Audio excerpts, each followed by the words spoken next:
Hindi ko na sana pinagmasdan ang iyong ganda,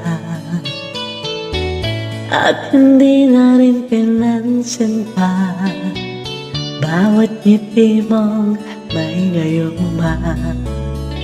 Dahil sa akala ko hindi ako ibig sa'yo, ikaw pala ang aakit sa puso.